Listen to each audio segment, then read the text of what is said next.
Good evening, everyone. Myself, Mansisha, working as a project officer under one of the school education programs at Center for Environment Education based in Ahmedabad. It is my pleasure to welcome you all in the Teachers Training Program of Earthian-Paryavaran Mitra 2022. This program is particularly focusing on the sustainable school education, which is organized by Center for Environment Education. Next slide. Before moving ahead, there are a few housekeeping rules that we request you to follow. This program is being recorded and scheduled for 1.5 hours. Only panelists will be speaking today. You can respond to questions by using the chat feature. Don't hesitate to ask questions and post your queries in the Q&A section. Uh, the screen, okay, it is what. If posting a comment or questions, please identify yourself and your school. Feel free to share your ideas as well. Next slide. Now let's have a look at the partners of this program. Wipro Foundation represent the corporate social responsibility initiatives of Wipro Limited. They mainly focus on the social initiatives in education, health, ecology, and disaster response. From the four social initiatives, ecology is focusing mainly on the four pillars of the program: carbon mitigation and energy efficiency, responsible water, waste and pollution management, and biodiversity. Earthian is also part of one of the ecology initiatives under various CSR initiatives to support and drive sustainability thinking and action through schools across the country. The program is being implemented in India through Center for Environment Education. Center for Environment Education was established in 1984 as a center of excellence of the Ministry of Environment, Forest and Climate Change, Government of India. As a national institution, CE's mandate is to promote environmental awareness nationwide. CE develops innovative programs and educational materials and build capacity in the field of education for sustainable development. The fundamental platform of educating children via sustainability and education is shared by CEE and the Wipro Foundation through Earthian program. Next slide. Earthian program is one of the largest sustainability and theme-based education program, which was first initiated by the Wipro in 2011. The objective is to provide exposure to multiple perspectives, develop an interconnected understanding of different disciplines in education and life. I have mentioned earlier, it is a theme-based program and schools across the country can participate in the program. This is an annual program where school has to participate and submit their entries in form of reports based on their chosen themes. The detail of the themes and activities we'll see later. Every year, the best entries on these selected themes under this program is awarded with the Paryavaran Mitra Puraskar. Next slide. I know you all must be wondering that what is Paryavaran Mitra. So, Earthian program runs by C is one of the initiative Paryavaran Mitra, which is National School Initiative to work with schools in India to implement environmental education and education for sustainable development. This nationwide initiative was first launched on 24 July 2010 by the Paryavaran Ambassador, Dr. APJ Abdul Kalam sir. This program demonstrates through environmental citizenship quality by bringing positive change in the behaviors and action at an individual, schools, or community levels. Paryavaran Mitra program runs through the learning by doing and curriculum approaches in climate change and sustainability education for students following the four steps: explore, discover, think, and act approach. Next slide. So to bring the change by sharing the common platform for the Earthian and Paryavaran Mitra program, CEA and Wipro Foundation jointly implementing this program since 2013. It strives to increase understanding and awareness of sustainability challenges as well as the capacity of schools and students to think critically, invent, and offer solutions for more sustainable ways of living. CEE facilitates this program through the training, orientation, providing educational materials and guidance to the teachers. Moving forward, so in today's training program, we have total of 3 sessions starting from knowing about sustainability education, followed by how to implement this program in your schools through theme-based learning activities, and lastly, how to participate in the program and procedure of report submission. After the end of this 3 sessions, we will open the session for Q&A round where you can raise the question if you have any queries. Next. To take this session forward, now I would like to welcome Ms. Meena ma'am. She is a program coordinator at Center for Environment Education. She manages nature camping at Center, which provides a different opportunity to people of all ages to reconnect with nature. Welcome, ma'am, and over to you. Thank you. Am I audible? Yes, ma'am. Great. Thank you. A warm good afternoon to all teachers, and congratulations to all of you for being part of this wonderful program. So, what I'm going to quickly take you through is sustainability education, and this term is very what do you say? Very common. Like we all now talk about sustainable rural development, sustainable urban program, sustainable lifestyle. So this term is very common to all of us. But what sustainability means to each of us slightly differs, and how to bring this sustainability education to our classroom is again a challenging task. And how we can do that, and how that needs to be done, and why is it important, is something that we will be taking you through. And if there is any question, please feel free to write it in the chat. And Nancy, please read out to me if there are any questions. Okay, now next slide, please. So to begin with, now you may use your chat and tell me what there is a list of items given here. You can just categorize them as your needs and wants. What do you think are needed to you, and what do you think are the things that you want? You think you want. So if you can quickly do that. So, and to tell that, I'll slowly, as you're doing this activity, I'll be also telling you what is the difference between need and want. So need is something that without which we cannot survive. We need it, like air, for example, is a need. And want is something like, say, a TV at the home. It's a want. We can survive without that. Okay, so that is a basic thing. Now it is a problem, like as the everyday life is becoming, we are a developing country, our consumption is going up, so that margin between need and want is very vague now. So we almost find it difficult to categorize between our need and our want. So the list is given here. So from this you can just need food, house, clean water, very good. Clean water is need, and even medicine. Others are wants, very good. Okay. T-shirt, it's that also I think comes under a need, because you need basic clothing. Okay. So clothes also comes under a need, very good. Food, clean water, and house. Most of you are writing these three things, but I would also add maybe T-shirt to that. Okay, chocolate, all that is a want. Okay, good. So, like, see, it cannot be like concretely said. Most here we have a clear distinction, but somebody's need might be somebody's want, or somebody's want can be somebody's need. Like, say, for example, you have a child in your house who is in a cricket team. So he might need a branded, good quality bat. At the same time, another child who is just playing cricket for free time with his society friends or something, for him, a cricket match might be just a want. So there is always this distinction, or where we draw the line, it's very vague. But of course, see, now as our day-to-day, with our income going up, with our standard of living going up, we always tend to acquire more things. So but we tend to define our wants as needs, because we need them. Like then, okay, when we need many things, our everyday need, like say, for example, I have a cycle today. When my salary goes up, and I would definitely tend to go for a two-wheeler. When I have a two-wheeler and I think that I have enough income coming in, I would definitely like to go for a car. So I'll have so many definitions or so many explanations to give why I need a car. Because I said it's raining, it's very hot, it's 48-degree here in Ahmedabad. Or there will be many explanations which we try to convince ourselves, or ourselves saying, no, this is not my want actually, this is my need actually. So whatever we say it that way. Now my question to you is, do you think that Earth has enough to provide all our want?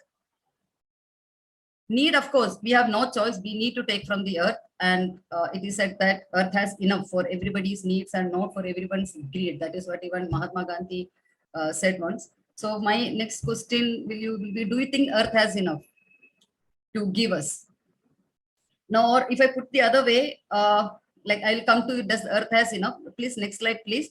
So if you say, how do you think, see, some of the needs that we have, like water, fertile soil, or air, do you think that, see, if you look at Earth is like a isolated system. You cannot say completely isolated because we get sun's light from outside. Other than that, do you think that is there anything coming to Earth from any other part of the world, like from Mars or Jupiter or Moon, or like other than the sun's ray? Do you think is there anything that we are getting from outside? Is somebody feel like if you have a refrigerator at home, you know, every weekend if I don't fill up my refrigerator, next week I go hungry. I need to keep filling my refrigerator. But does that happen to Earth? Is there anyone sitting there and filling up water in our ponds and rivers? Is there anything keep making our Earth fertile again and again? So what is actually happening? What do you think? How is Earth able to sustain itself for millions of years? Like for without getting anything from outside, without getting other than sun's ray, we don't get anything from outside. So how is Earth? What is the model that Earth is following? That Earth is okay. Natural resources. Where do these natural resources? We say fossil fuels are going to end one day soon. We need to look at alternate source because coal and petroleum are going to end soon. But we don't talk about that about water, but we talk about water saying clean water is not available, but the quantity of water is still remaining the same. We are polluting it and useful water is going down, but water as such is here, air is here, and we are polluting. That's a different part of the story. But so how do you think all these things are not getting over on Earth? Why? Self-sustaining system. Exactly. So when Surendra Dhami has exactly given the right answer. Cycle of reactions. Earth has a cyclic model. Earth is able to sustain itself because it has a cyclic. You talk about, you might be teaching your students about water cycle, carbon cycle, nitrogen cycle, life cycle. That is, if something dies, it becomes nutrition for the next life. So Earth follows a circular model. So that is exactly the reason why Earth is able to sustain itself for so many millions of years. The problem has started now because we are slowly deviating from that circular model, whether that be using a fossil fuel, that fossil fuel to get filled itself take millions of years, but we are not giving that time.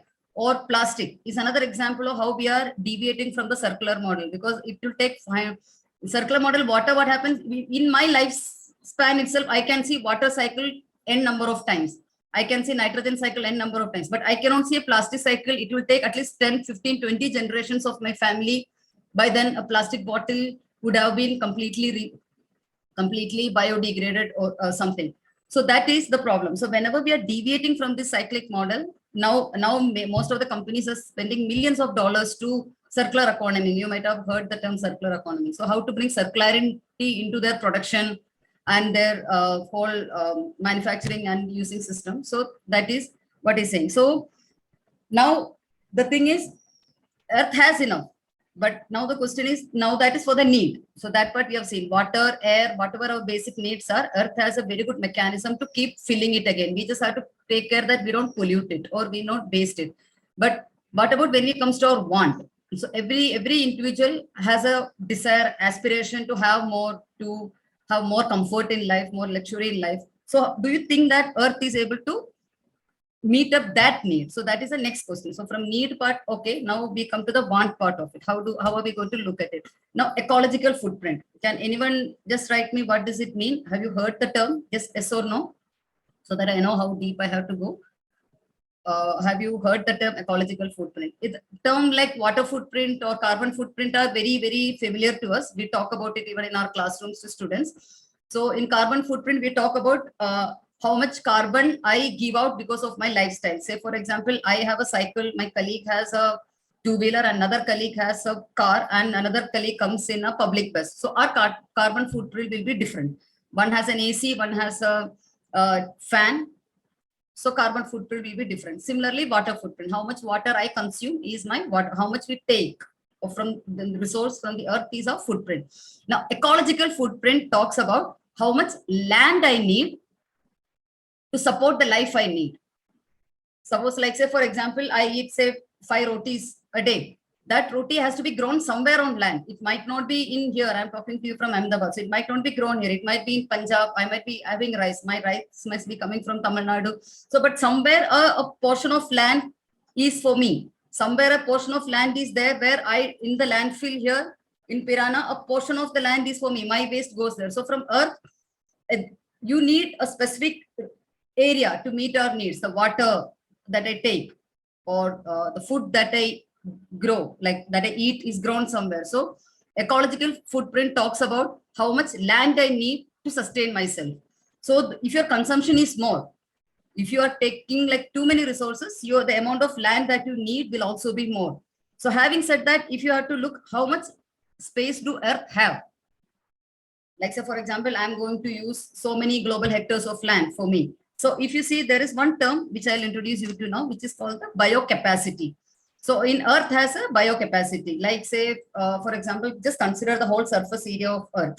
In that, a good portion of the land goes waste, extreme deserts, deep seas, or other like cold deserts. All these places are something where you cannot live, where you cannot grow anything, where you cannot mine anything. So all these places are completely useless. So remaining the useful part of the earth is what is called the biocapacity of the earth. That is considered to be around 12.2 billion global hectares of land. If that is a productive land on earth, and if I divide that by 7.4 billion people, so everyone gets around 1.7 global hectares. So all my needs, I have to building a house, getting my furniture, getting my food, throwing my waste, getting my water. There has to be some mines from which minerals are extracted, with which my mobile is made, my TV is made, my car is made. So all this put together, average Earth gives every person 1.6 global hectares of land. But if you see the average global hectare footprint, average globally, it is around 2.7 global hectare is the average amount of land every citizen on this earth is using now. When Earth provides only 1.7 global hectares. If you see countries like US, their global hectare is around 8. They uses 8 global hectares of land. So some Europeans uses around 6 global hectares of land, and Asian uses around 1.8 global hectares, which is very much somewhat close to the global average also. But our population is increasing. We are both like China and India, considering the largest populated in Asia. Our economy is growing, so we will also be like competing like the West. So just imagine, does Earth have enough land for all our wants to be met? So here this map, this graph shows here, now we are using around 1.5 globe Earth worth resources we are using now to sustain ourselves. So by 2050, we will be needing 2.5 Earth to sustain ourselves. That is going to be our ecological footprint. The way our economy is growing, our consumption is growing, the way our population is growing. So the challenge is to bring that down to 1 Earth, because we do not have 2.5 Earth for sure. And we have not yet defined a way where we can sustain in other planets. So we need to bring our consumption down so that 1 Earth is enough to sustain ourselves. But are we ever going to reach there? If you see Earth Overshoot Day. So this is a beautiful term which talks about our consumption. So it is said that, say, suppose you have a bank reserve for 1 year. So you know, based on your salary, based on your style of living, you say from January to December, say I have 10 lakh rupees. So this is going to be my expense for this year. But your wants become so more, you think of buying, you have 10 lakh rupees. So I have 12 months and 10 lakh. So I have enough money. So what we will do, we keep on buying more things, buy more things. So what happens, we exhaust that 10 lakh in say July itself. From August, we are going to eat on the 10 lakhs which we have reserved for 23. So that is exactly what is happening to, we are eating on our reserve. We are eating on our, like our FD, we can say, which we have saved for future. So in 1970, if you say December 30, so we had natural resources. Earth has said, okay, if you consume at this rate, your resources will last till December. So that is exactly, so our number of resource and the number of days in the calendar were matching. So by December, we exhausted our resources. So January, we get, so like that. Like if you see, by 2022, we exhausted our this year's resources by July 28. Now we are actually eating on the resources of 2023. So that is exactly the reason the slide before said we cannot sustain if you have only 1 Earth. So we somehow have to bring down our consumption to much. So we need to concentrate more on our needs, and we should be ready, or we should train our children, or we should educate our children to get off their want. And it is enough that we have only meeting our needs. Now this says that what are some of the problems that is going to come up if the way we are consuming, the way we are developing, what are the issues that we are facing because of that? Urbanization. If you see urbanization, 95% of the expansion is happening in developing countries. If you see now, more than half of the Earth's population, around 3.5 billion people, are living in urban area now. And by 2050, we are expecting that that will go to 6.8 billion. So almost double is going to be our urban population very soon. Are our cities equipped to take that thing? Are there is sewage, or whether it comes to transportation, whether it comes to all this, are our cities equipped to take that? So that is one big challenge. Coming to other global environmental challenges because of our consumption. So pollution, I don't have to go in deep that. It is estimated that 800 people die every hour because of some air pollution related problems. 3,000 children die every day because of having contaminated water. So all these are issues. And plastics, I don't have to tell you more. We know that is an issue. And if you look at marine pollution, we are dumping 1 truck worth of garbage every minute into our ocean. So biodiversity loss, yet another big challenge. It is expected that 1,000 to 10,000 times rate is more than natural extinction is very common. So that is of course there. Maybe even lost our dinosaurs and all that. But now what is happening is that rate of extinction, rate of at which the animals are disappearing has become 1,000-fold faster. Every 15 minutes, that is, we started this session at say 4 o'clock. By 4:30, we have already lost 2 species from this earth. We are losing them at the rate of 1 species every 15 minutes. So that is making our web of life weak, and that is definitely going to have effect on humans and system as a whole very soon. So it is also said that 1 million animals are at the fear of extinction very soon in the coming decades. So another very, very important global challenge, which we are, I don't know, we all know about it, but we tend to ignore, because unlike earthquake or flood, which we can see in front of us, climate change is a slow poison. It is happening, but the effects are being seen in terms of irregular rains and temperature rise and all that. But we are at, it is not something happening all of a sudden like an earthquake or something. So we are still finding it difficult to accept it, or changing our approach to how to address climate change. So that is one big challenge. So climate change, what is saying, of all the pictures that is shown here are basically talks about problems that we as human are facing, whether that be drought or flood. But if you really look at animals and birds, their life. So if you see a bird's life, their nesting and their breeding season, their nesting and their babies come out, that is in complete synchronization with what their babies eat. Like suppose caterpillar is the food they eat. So by the time the birds babies come out, caterpillars are ready for them to feed on, or it will be flowering season if it is a honey feeding bird. So everything in nature is in a synchrony or in a harmony. But now what is happening is with climate change, this cycle is being broken. So some animals tend to breed faster. Some animals' life cycle is becoming short. The like tortoise or say crocodile, where the babies depend on the temperature. The sex of the baby depend on the temperature, because they bury the egg in the soil, and whether they hatch out to be a male or a female depends on the temperature. So the sex ratio is getting affected. So there are so many things which are happening because of climate change in the animal world and in the plant world. So that is one part of it. And even if you see the banyan, the ficus variety, they depend on just one wasp to serve for their pollination. If that wasp species is gone, the ficus is gone. If the ficus is gone, more than 30% of biodiversity will get affected in a forest, because that many animals depend on that ficus for food. So there are multiple connections which we need to understand. Now, this is some impact on the human thing. The IPCC report of 2021, which says that when it comes to human, how climate change is affecting our day-to-day life. There are bursts of intense rainfalls, and there is temperature of Kolkata, if you see, has gone 2.6 degree Celsius high in just 1950 to 2018, which is alarming.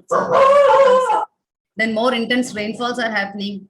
So these are some of the rising sea level, and all this rising sea level is a problem for us, and it's a huge problem for animals like whales and like mammals like whale, which are marine. They come to shore, like near shore region for breeding, because their babies need to come out very often for taking air. But since the sea level is going up, that is being affected. So there are so many things which is happening. Now, were we not aware of all these problems, or is it something that yesterday we came to be aware? No. Many of our environmentalists have been making us aware of these problems right from the beginning. So the first time the global leaders came together to discuss an environment issue was in 1972, where our Prime Minister Indira Gandhi also had attended this conference. She gave a very, this whole speech is available in Google. You must read that once. She gave a beautiful speech, which is even globally now considered one of the best speaks, where she talked that poverty, you cannot talk environment to people living in poverty. So that because you cannot talk to people to take care of their oceans and their rivers when they are struggling to meet the both ends meet. So she's the first one who said environment cannot be improved in conditions of poverty. That was a statement she made in that conference, which is very famous. So from this time onwards, people have started realizing the need of it. Global leaders, at least they decided to come together and address environmental issues. After this, there are a series of conferences that happened. In 86, the Brundtland Commission, they came up with a definition for sustainable development, which they said sustainable development is a development that can meet like you need to meet our needs without compromising the ability of the future generation to meet their needs. So this definition was given in 87 in World Commission for Environment and Development. It is called the Brundtland Conference, famously called. So sustainable development. So what is sustainable development? Before here, any questions? I think I'm going too fast. Is it? Are you all able to follow? Just give me a yes or no. Till now, any questions? Are you able to follow what I'm trying to say? Any questions here so far?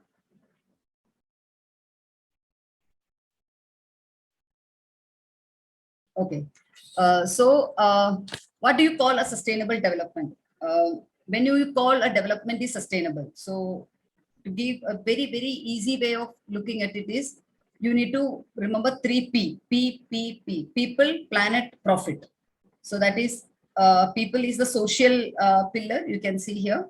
And then you have the planet, which is the environment pillar. And then you have the profit. Profit is a very negative term. We can say prosperity.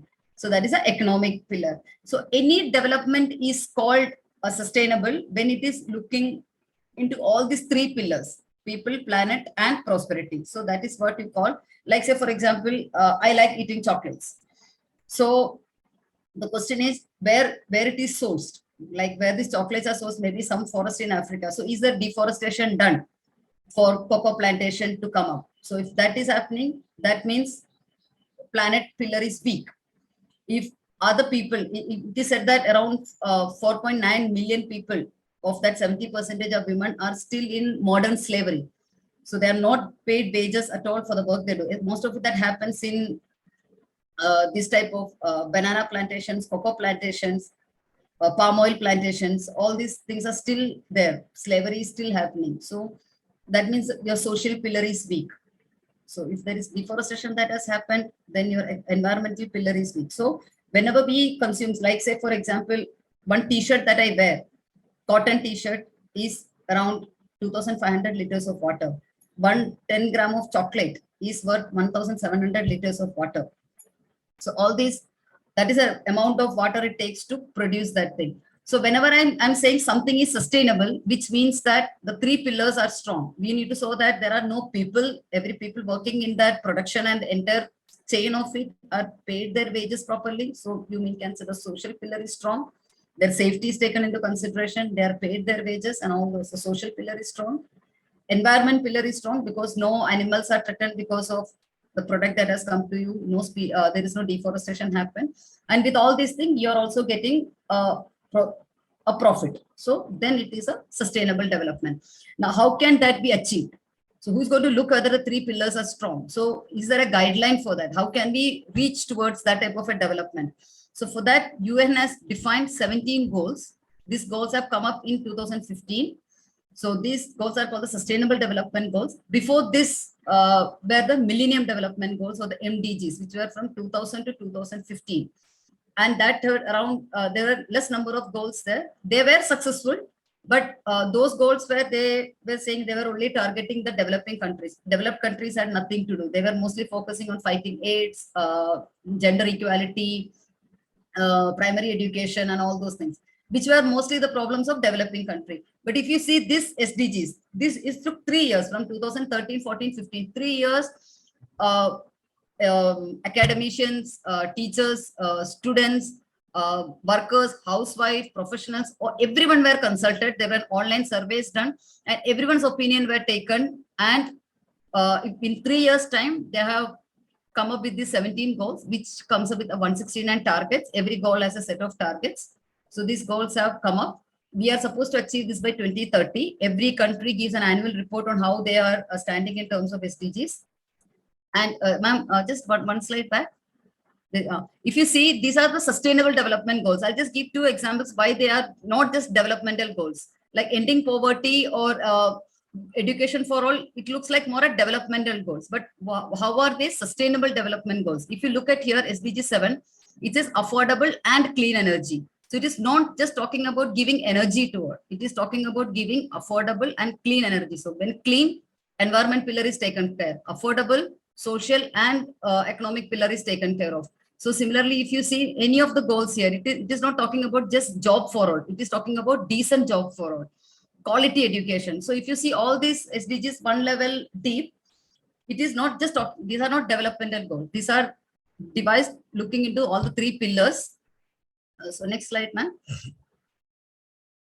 Yeah, so that is how these goals are very important. India, Niti Aayog is an organization looking into implementation of the goals in the country. Every state government, every individual, education institutions like schools, colleges, individual professionals, all are responsible that we work towards achieving the goals in our individual level and at our professional level as well. Now, drivers of change. How can we as teachers, or how we need to bring in this into our everyday work, or how can we do that? Now, this reminds me of a good example which my director, Mr. Karthike Sarabai, always gives. So we in 2013 had one accident death in our campus. So it was decided that without wearing helmet, none of us are allowed to bring in vehicles into our campus. We need to park it on the road. So we got in with, say, policy change. We got in with try to change the system. Financial mechanism, there were incentives, or there were like money given to like buy helmet, all these things. But finally, once what happened was my boss was coming and there was one colleague driving in front, and when he came to the gate and he just stopped his bike, took out the helmet and wore it. So because so this says that whenever you even have a policy level change where you bring in laws, whether you bring in financial mechanisms, you enforce, like you have a fine if you come without a helmet. So in anything, so and all this doesn't work. Like if you see that example where he just came to the gate to wear the helmet, or one day one colleague was caught without helmet, it was said, "Aaj Sunday hai, aaj kya kyun pehna hai?" So there comes the importance of education.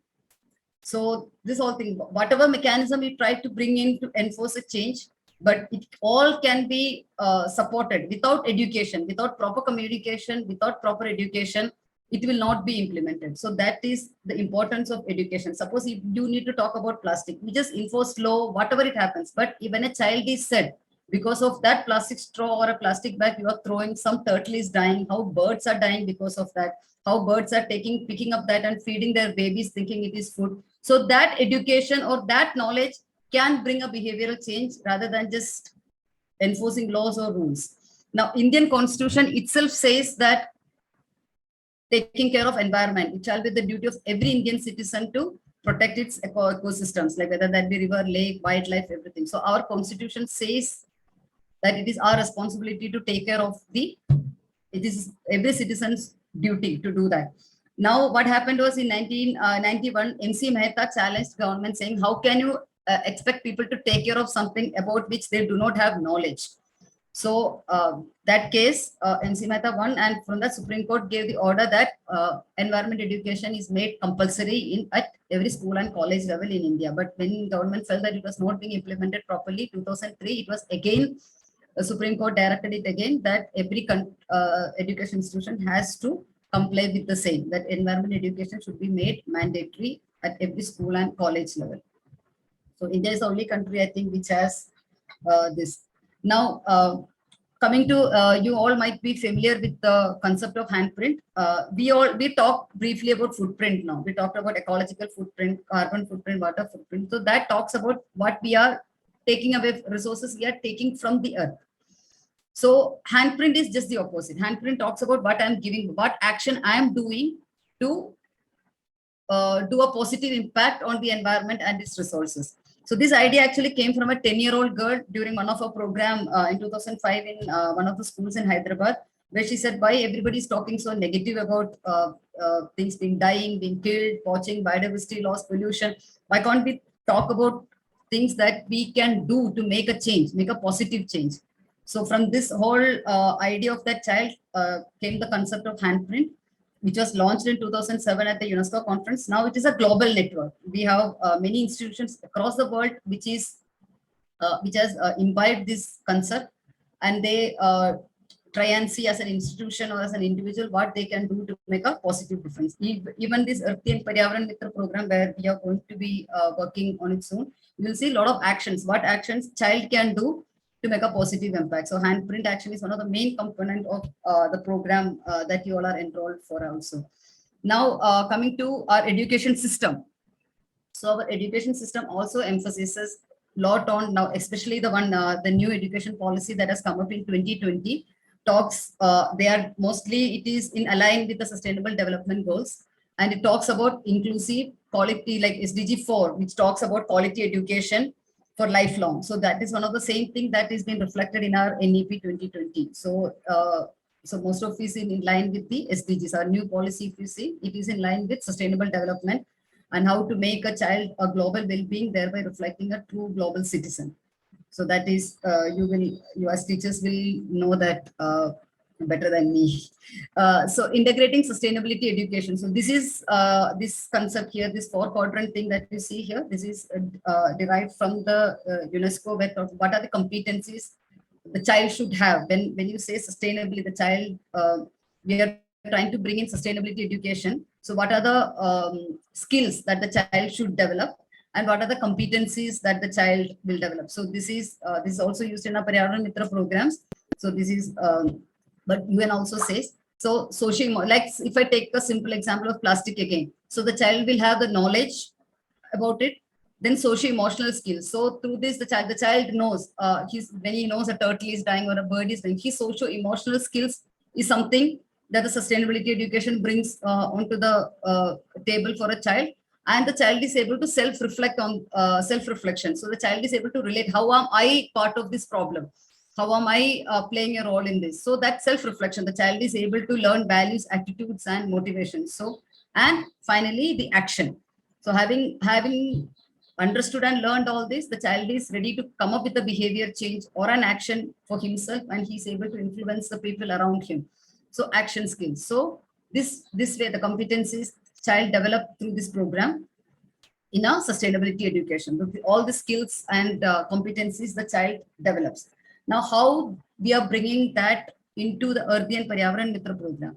So if you see any of the theme of the program that we are going to have, whether that be biodiversity, waste, or anything, you will say that it is not a standalone subject. We are not expecting you teachers to do something more than what you are already doing in the classroom. So it is not that something, okay, abhi to science bhi sikhana hai, ye hai, and there is something extra that has come up through this Earthian program. No, that is not. This is exactly what you are teaching in the classroom, where we are only looking at these competencies are reflected and these competencies come in. Like say a simple example, if the child is going to take a water theme, so there is science in it. The child will be doing a water audit, the child will be doing research, and all these skills come in. Then they'll be talking about, like say Ahmedabad or Gujarat has a different system of water here. Maybe Chennai or Bangalore will have a different system of water, how the source of water, how the water comes and all that. So geographically, how the source of water and all those things. So the child is, the social sense come into picture, how the child writes his report, how if suppose a child wants to design a poster, so all art and craft comes in. If the child is doing a water audit, trying to understand how much of water is being consumed at their home, or a leaking tap the child is trying to learn. So there is mathematics. Of course, there are computer skills coming in, and the child will be developing survey questions. They will be talking to their people around, understanding the use of water. Maybe if they want to do some water audit in their kitchen, so they talk to the kitchen people, they talk to their non-teaching staff. So there is lot of they know the right way to ask a question also. Suppose you think that, okay, I ask this way, others understand. When they really go out to do their survey, they understand, no, this is not the way I should have asked that question. So they develop their language skill. They know how to ask a question, get the answer they want.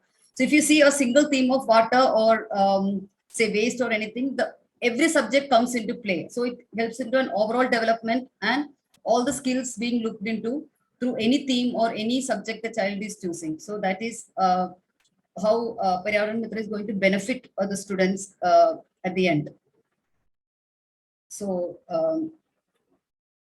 with that, I think I'm closing here. Now, how the program can be run and how this can be implemented in the school, Preeti ma'am will take you through. So any questions, anything you have to ask, you may please put it in the Q&A or chat. Yeah. Thank you, ma'am.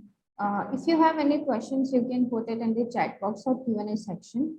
I'm sure our teacher must be now having a good sense of why sustainability and conserving our resources are essential to practice in our ordinary routine, and how much we consume unnecessarily and harm the earth and the environment. Earthian-Paryavaran Mitra program collaboration is advancing a knowledge about how to incorporate sustainability into curriculum-based instructions. Let's know more about the program's implementation through the curriculum and action-based learning.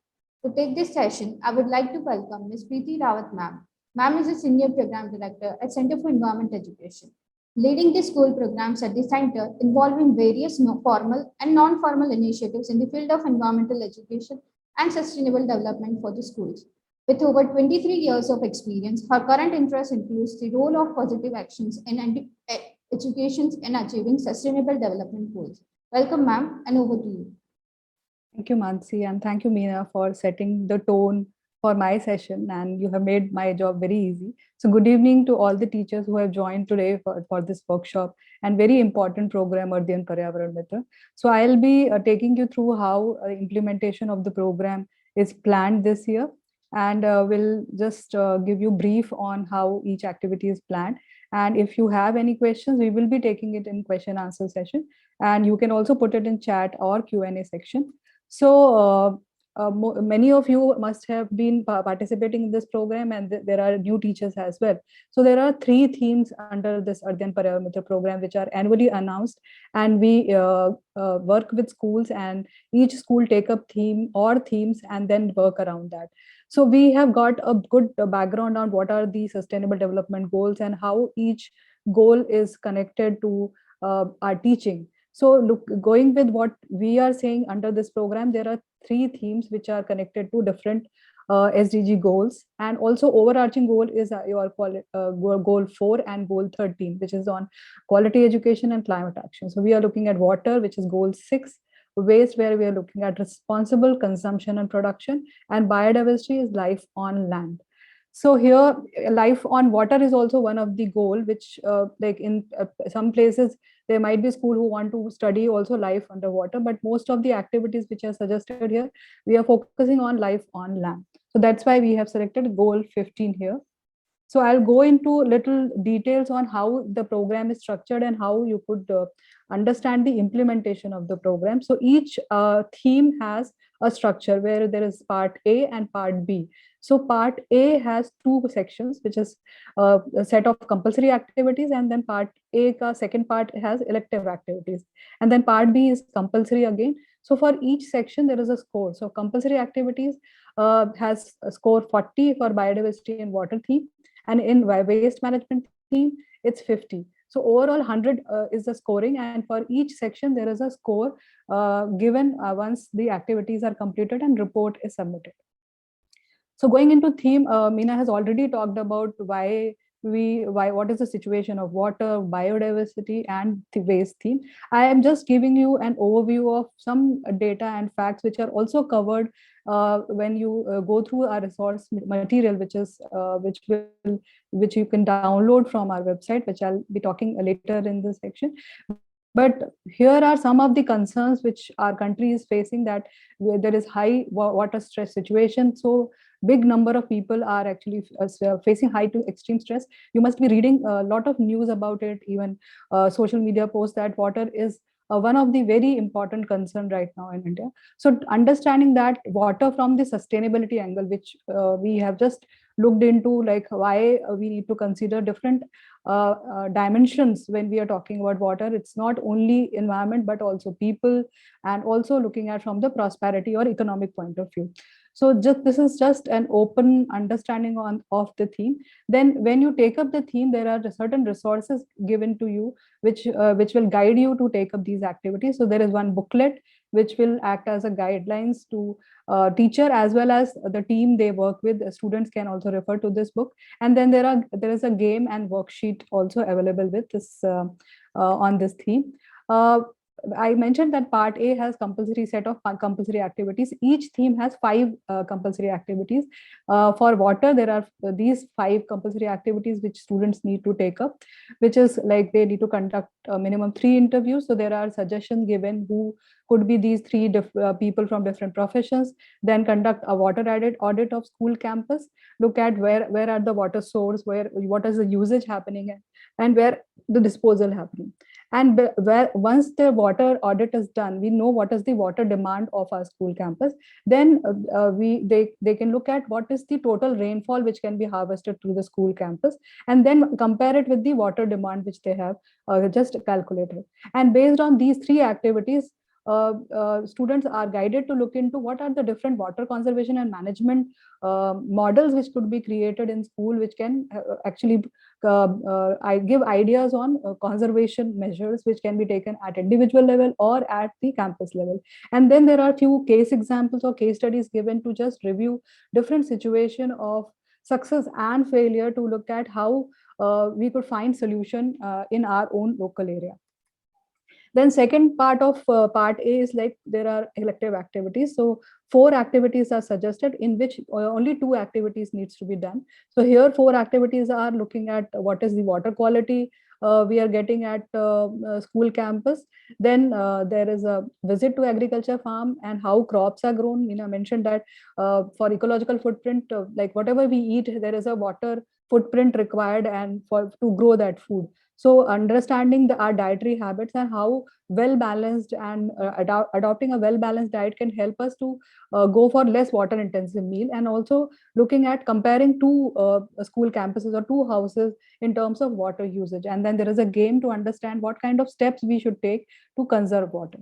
So then the part B is a compulsory activity where after understanding all those through those 7 activities which we have done in part A, to try and look at the situation in our own city, village or town, and take an example of one issue and connect it to different aspects related to climate change, agriculture, energy, and write an essay on the situation and find out more how it is connected to people, how it is connected to economy, and then complete that essay. So once you complete all these activities, you can complete the water theme. And with this, we have talked about curriculum in earlier session. So do you think there are certain topics which you can easily connect and draw linkages after understanding, looking at different activities? You can write in chat, give different ideas. Like we teach in a lot of subject, water is covered. I think since very early stage, water has been introduced and where various concepts are covered. So if you can share some ideas where you see that this can be very easily connected what you are teaching or strengthened by choosing this theme. So it would be wonderful.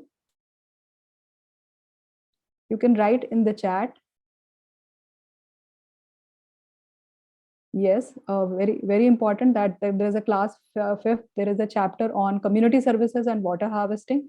Yes, rainwater harvesting is one of the key focus of government. Also, there is a campaign running across country called Catch the Rain, which is very important and very much connected to this.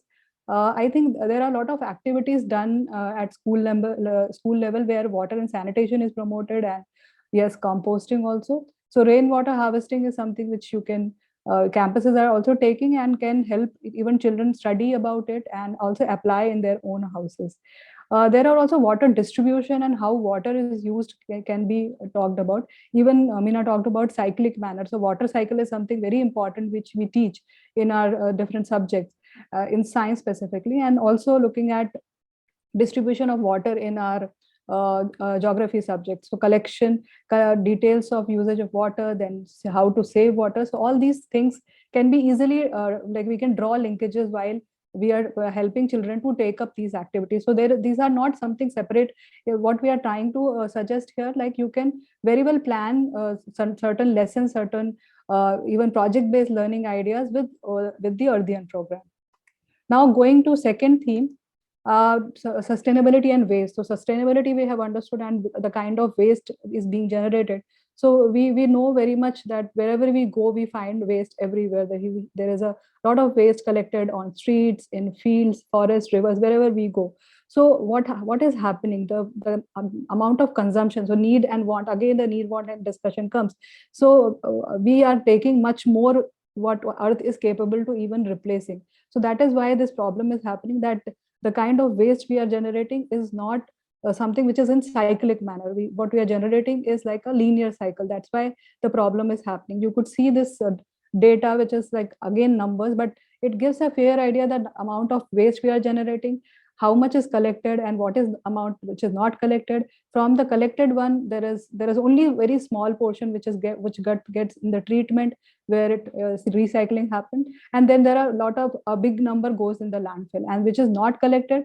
We know what happens to that. So that goes into your rivers, or in water bodies, or get collected and actually pollutes the area. So even there are certain figures which says that the amount of waste we are generating, we will require major 3 metro cities to cover that kind of landfill. So talking about this theme, so you have again one booklet on that, and there are games which can help children to understand what are the different kinds of waste, and how do we understand those types of waste in say in purview of our own school campus, or in our daily lives. So going under this, there are these 5 compulsory activities, which is like a journey which takes them to understand why. Like Meena said, that there are drivers of change. So if you are talking about different dimensions, you have to make them understand why we need to think about waste management. So it starts with audit, which is called waste scavenger hunt. So children conduct a audit in their school campus and understand what kind of waste is being generated. Then second activity is like, how do we categorize those waste, because many times we don't know which waste goes where. So making them understand is very important. Like first step is like, you have to segregate waste well, then only we will be able to manage our waste. So the categorizing waste activity helps them with that. Then where does waste go when we throw it off? What happened to that waste, and why it is a problem, is the third activity which children understand. And then talking about again solutions, so segregating it and composting is a kind of experiment children take up and understand how easy it is to take up and understand and also translate this message. And then that game which I showed you in the resources, this game helps them to understand how we can actually apply these theories in our own school campus or our home. So they use different methodologies like conducting experiments, survey, discussions, even looking at case studies, playing games. Then there under the elective activities, again there are 4 activities suggested, where any 2 activities can be taken up by the team. So there is one activity which talks about what happened earlier, like during the, say, in our grandparents' time, how marriages, how functions used to happen, and what kind of waste was generated, and what kind of things we used. So that is the comparison, a kind of interview children takes up with their own family members. And then packaging problem is something where they think about how can we package things differently, which can be something which is sustainable and also locally available and can support the local community as well. Waste workers or rag pickers are a very important part of our life. So how a day in their life happens, how that entire system works, so that gives them an idea. So an interview with the waste collector is another activity suggested. And also at farmland level, what is the kind of waste generated? And we usually think it is only the organic waste which comes out of the agricultural land, but there are pesticides used, there are a lot of other things used, where plastics and other kinds of waste are also generated. So these activities help them to understand. So these, after doing part A, like 5 compulsory activities and 2 elective activities, it is suggested that a student can choose any local area, either a gram panchayat or municipal council or even residential colony, where they can understand, try and write an essay around these 3 questions. Why there is a change in waste management needed, what needs to be changed and how can change be achieved. So basically looking at understanding the entire situation, children will be able to see the overall picture and connect it in a form of an essay. And this is how we try and make understand children that first thing we need to follow is to reduce. First most preferred step is reducing the amount of waste we are generating, and then looking at other R's which is required to manage waste efficiently. So again, I'll go to this question: how do you think we can draw linkages to the theme of waste management or waste and sustainability through with the curriculum? So if you can just share a few ideas, it will be really helpful to understand if we are on common page. You can write it in the chat, because waste management is also introduced at various level. So yeah, grade 7, one of the teachers writing that it is introduced in grade 7. Then we talk about waste paper and recycling, collecting of waste paper in our classes. So there are like you are very clear about how these things are connected when we are teaching these topics. Even teachers and even science exhibitions are now preferring that school should take up these themes, which are very important. Yeah, SUPW very important, where we help them understand how do you reuse things and create new things. But we have to be really careful on suggesting what kind of reuse they are making, or articles they are making which has a longer life, because if you're making something which is of a very short span, so it is again of no use. So we need to help them to critically think what the way they want to use any kind of waste. Now going to the third theme, which is on biodiversity. Biodiversity has been there as a theme, but this year the biodiversity theme has been revised and there are new activities introduced. So I'll be explaining little bit in detail on what are the activities which are now introduced in the biodiversity theme. So we all know that India is one of the biodiversity hub country, where we have 8% of global biodiversity, and 18% of our plants are endemic in the country. And again, we are facing a lot of loss of biodiversity because of the change of development patterns, the kind of development activities are happening, like for example, deforestation happening, industrialization, mining, overfishing, and even unsustainable tourism. So these are certain things which are really affecting our biodiversity in all the areas, not only a particular area or fragile ecosystem, but all the ecosystems are under a lot of pressure because we are losing biodiversity. I mean, I gave very wonderful examples of climate change affecting biodiversity. So we can, while you were taking up this theme, you could look at local examples of how biodiversity is connected to various issues. So resources available under this theme is a booklet. So all the themes have booklet, but there are different worksheets, posters, charts available with each of the themes.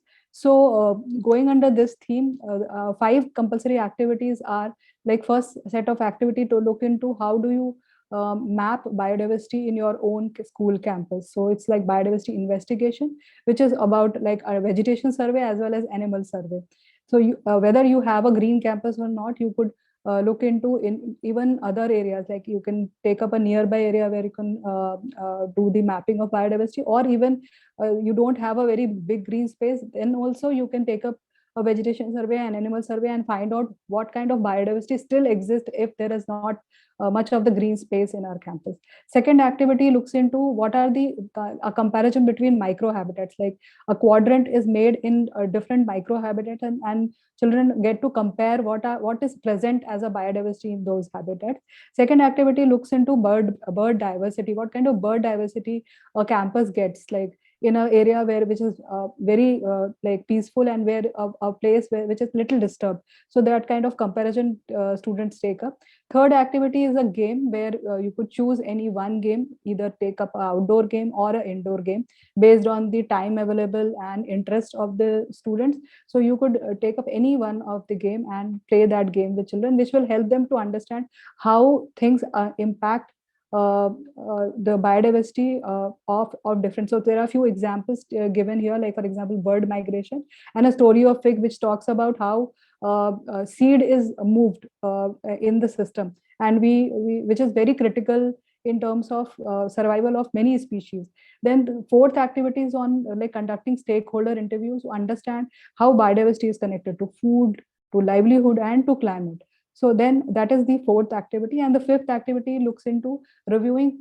There are 5 set of case studies given where any one case study can be taken, and a play could be prepared by children and which can be presented to in assembly or in any situation where you could pass on this understanding of what kind of threat biodiversity is facing and what kind of conservation measures could be taken up. So there are 5 case studies. So these are the 5 activities under the part A, which is compulsory. So this is an example of how a biodiversity map could be drawn at for the school. Then you could play. This is a very popular game which we have suggested in this booklet, which is an outdoor game we used to play, and now children are not maybe used to playing such games. So post COVID, I think this is the right time we should encourage children to play such outdoor games where they can move and play and laugh. And then interview, they could choose different kind of people from community, farmers, small businesses, to understand how biodiversity is very integral part of their life. For example, Meena talk about coffee or chocolate, so that is very interesting example to understand how things are very closely connected to the local community. Going to elective activities, again there are 4 activities suggested. You can take any 2. So there is a suggestion that you can create a wild edible plant. So there are a lot of wild edible plants for each area, very specific in India. So you could like children can do an exercise and find out which are the wild edible plants which are very common to that area, and that garden can be created. A habitat for insects could be created, and for making observation and understand where they live. And this is a very interesting thing which is very common tradition in many part of India, creating biodiversity wall murals. So this is something which we, through which schools can create a lot of awareness among people coming to their school campus and even community. And this is example of how you can create a pond ecosystem. So these are the 4 activities under electives. Going to the compulsory activity, this time this is a little bit different. Here you don't need to write an essay in the compulsory activity. It is a report, and there are 3 set of activities which children needs to do. And each of the activity is very well connected to what children have done in part A. For example, they need to draw a historical timeline of their own area. For example, they are staying in say very close to a pond or a very big wetland. So how things happen. So when they were interviewing to people, so they could also look at what happened when. So you could see this example, like people will say that we used to sight leopard regularly in like around 1972 or 75, and then this is a way from the people's mouth you could understand what happened in which. There is a historical timeline for biodiversity which children can draw. So this is one activity. Second activity is looking at seasonal calendar. So how season have moved,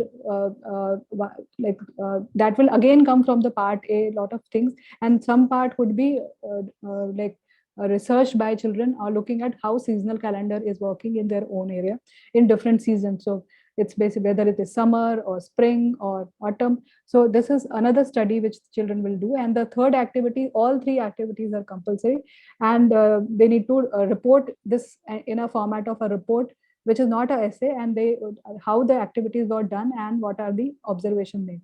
Last activity is like, after understanding the entire situation, children have to say what kind of vision they have for biodiversity in that area. So you could see this example of a vision a map drawn by children. So report, again, as mentioned, it is not a essay format. One needs to do it as a format of a report. So connecting all these elements and what they have understood in part A as well as part B. So here I come to I have talked about a biodiversity theme and what activities are enlisted this year. So if you can think about some ideas, because biodiversity is very closely connected to science, we think, but there it is also well connected with languages, art and craft, and all those things. So if you can share a few ideas, what do you think? How you can draw linkages with the curriculum? It would be wonderful.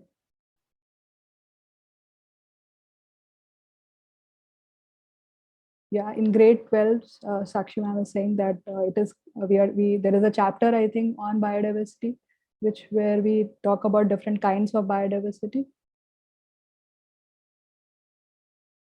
Because at later stage we talk about species, genetic diversity, ecosystem diversity, but even early stages biodiversity is introduced, where children get to study what kind of biodiversity they have around them.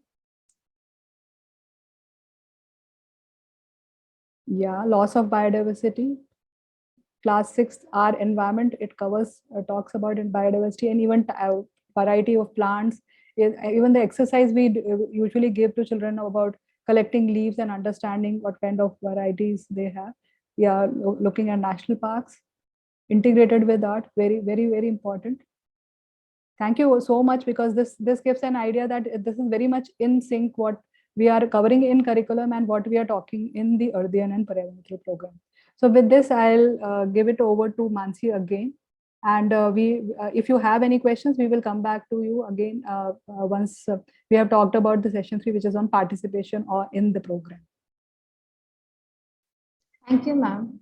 Thank you for introducing the three themes and aspects of sustainability through different activities designed and sharing how these action-based learnings are interlinking with the education or curriculum for the sustainable development.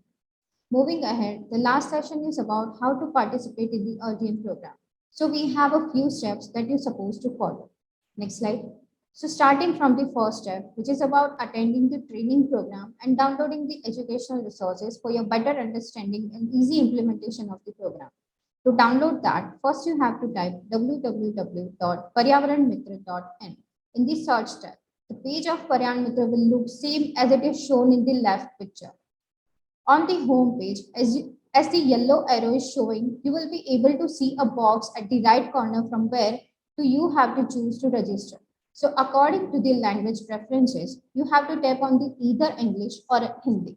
After selecting, there will be a page appear same as shown in the right picture, where you have to click on how to take up the activities.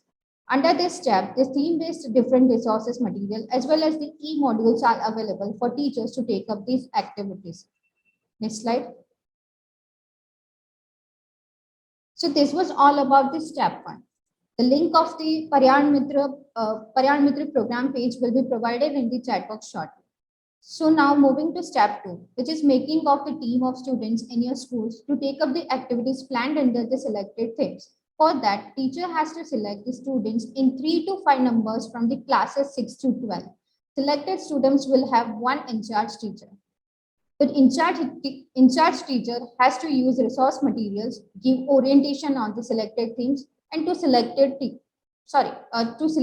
to selected students. So this was all about the step 2. So it is all about making a team of 3 to 5 students, selecting from class to 6 to 12, and providing them an orientation on the whichever theme you have selected. Now moving to step 3. This is after providing the orientation, it's time to guide the team of selected students to conduct the activities in selected themes by conducting various surveys, taking interviews, discussion with the team members to bring the idea of change, and lastly have to analyze the data to document the report. Next slide. Documentation of report is most important step among all the 4 steps. Teachers have to guide students on the documentation and preparation of the report using the data collected, activities done, and lastly, mentioning about the reflections. Here on the screen, we can see the different ideas of the documentation of reports. The pictures are showing that the innovation of preparing the report using the different skills of students. The report that schools are preparing can be handwritten or in the soft copy format. So here in the pictures, you can see that students have painted, they have made coloring visual analysis of the reflection, and they also have handwritten report. So you are allowed to make a handwritten copy of the report or the soft copy of the report. Next slide. This was all about the 4 steps that teachers and students have to follow.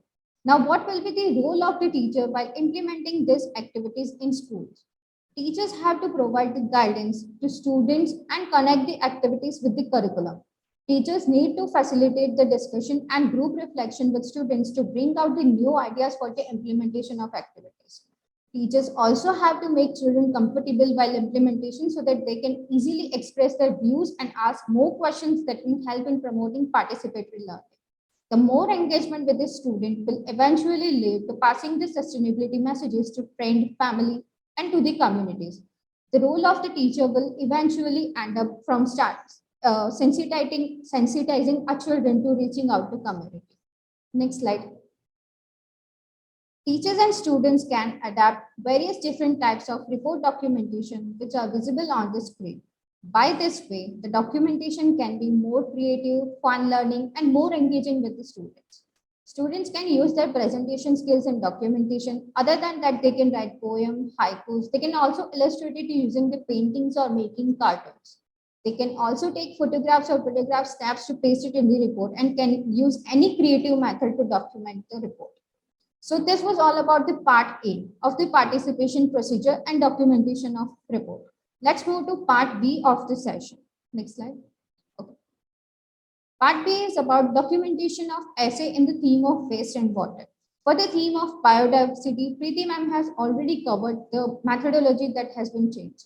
For that, for waste and water, the essay should not be exceed the 2,500 words. While documentation, you first have to add your insights and learnings from various sources you have. You can again use your creativity in drafting this essay, like doing painting, adding cartoons or writing poems in it. And while documenting, do not forget to mention the citation or any referencing that you have used. Next slide. Moving forward, we are at the last step, which is the submission of the report. I would like to invite Ms. Preeti ma'am again to take this forward. Over to you, ma'am.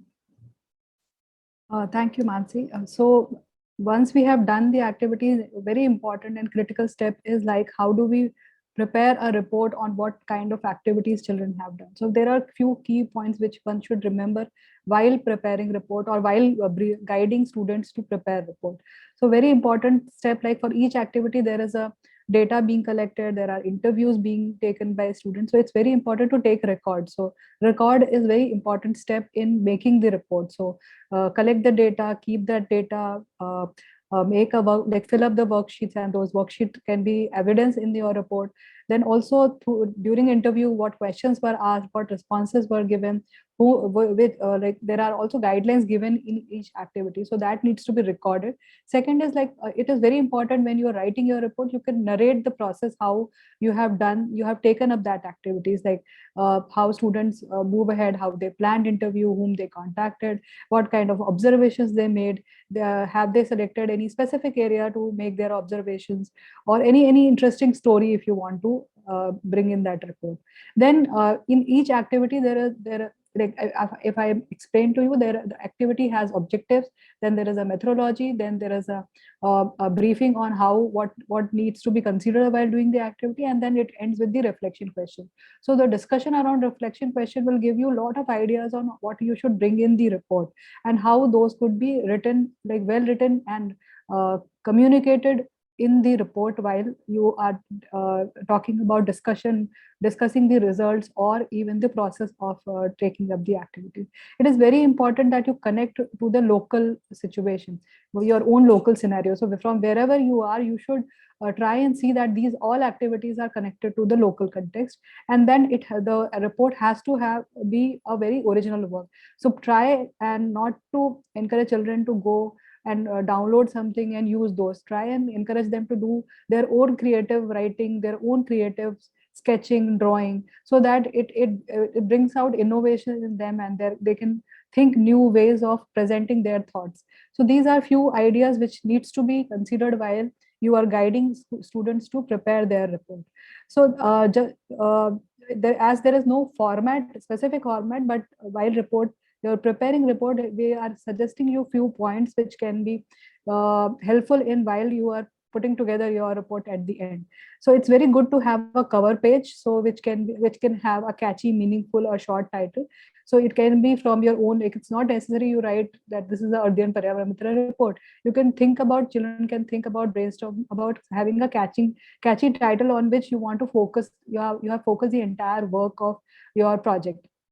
Then there could be a content list. You could also consider adding a page on the team which has worked upon, like name of teacher. You can add photograph, you can have this name of students, and if children want to write acknowledgement to their principal or the people who have helped them to conduct this entire project, that could be also included. Then give a background or an introduction of why children took this project, overall journey of that project. And then they could also mention about what kind of objectives they were looking at while they took up this project, what they were trying to achieve, and what kind of their initial understanding before taking the project, and after taking the project, what were the changes they felt they could find. And then also mentioning about the study area. For example, you took, for example, near your school campus, you have taken an area which is a green area, which was a study area for your entire project. So you could mention that and draw a map of that. It's not necessary that you have to download and create a map, but it can be very simply drawn and added in the report. Then this section talks about how you can write your report. So you could, for each activity, you can mention method, what you have taken for writing that section. For example, what kind of primary data collection you have done, and then what are the secondary data you have collected, and then what is the interpretation. So in each activity, you could talk about method, and then after narrating the entire method, you can talk about what results you found after conducting the activity, and there you can present your data, and you can add subheadings if required, so that a person who is reading can understand how this entire process happened. And then after writing the entire activity report, you can also add a discussion which happened among students to actually discuss the situation or highlight sustainability issues. And it is also important if there were any constraint faced. For example, last 2 years, schools have faced COVID situation where schools were closed and they were not able to meet in person. So many of them have mentioned that. So even the schools have opened, but there will be a lot of constraints. So it's important that those constraints can be also mentioned in the report. So these are few ideas which can be included while you are making a report. So I'll now talk about how report submission will happen. Report submission is only allowed in soft copy, which can be either handwritten or a typed file. If it is a handwritten file, it needs to be scanned, or if you have typed it, it needs to be like both the files needs to be like after scanning or typing needs to be converted to PDF file. For including photographs, video link, and data and creativities, everything needs to go in the report. If you have done a video, you can paste a link of video in that report, and you need to give access to the ID which you are sending. Like for example, Paryavaran Mitra at ceindia.org. If you can give the access, we will be able to see that video which the activity was done by the school team. Then as I mentioned, it's only one file which can be submitted, so no separate files are allowed. You need to submit your report through a Google form link, which is available on the website, which Mansi has shown on the website. Any school can fill more than one report, so those report needs to be submitted through different forms. File size is allowed is 1 GB, and the last date is 31st October. So you could try and see that because 34 very close to Diwali. So we would suggest if you can aim at completing your report by 15th October and submit it before 15th and 25th October, it would be good, because extension is a little bit difficult because there is a timeline and then an evaluation process which is involved. And it's like, just to match this guideline, I would suggest if you can plan out with the school team and submit it early, that is also not an issue. Then report evaluation, once you submit the report, the reports are sent to a national jury which looks into the school report, and 20 teams are selected at national level. 20 winner teams are selected, and as well as there are shortlisted projects as well, which are acknowledged at national level. So there are at least 40 teams which are acknowledged, which is a very small number, because every year we face a lot of challenge in selecting or narrow down on 40 teams, because a lot of teams have put in a lot of hard work, and the kind of work they present, it's very difficult. But the projects which have real innovations and real interesting presentation, interesting narration, they get to the national level. So results are tentatively announced in January, around mid-January. And then each winner team is felicitated with the Earthian Award prize, which is 50,000 rupees at the annual event. So since last 2 years, it is happening virtually. I think this year also it will happen virtually. Maybe from next year when things are better, it will be like face-to-face event. Then we also select state level entries, and they are also acknowledged. So by March, April 2023, state level entries are also selected. So apart from national winners, there are also state level winners which are announced, and then participation certificate to all the teams who make submission are provided, so which are sent via courier to each of the team at the end of the program. So this is the report evaluation process, and with this we come to end of this workshop. And we will encourage, if you have any questions, you can ask. There is a Paryavaran Sathi WhatsApp number through which you can contact us if you have any questions, and there is an email ID on which you can write your query. We will be putting it in the chat box for your reference, so through that you can connect. And if you are already on Paryavaran Mitra WhatsApp group, then no need to connect on this number.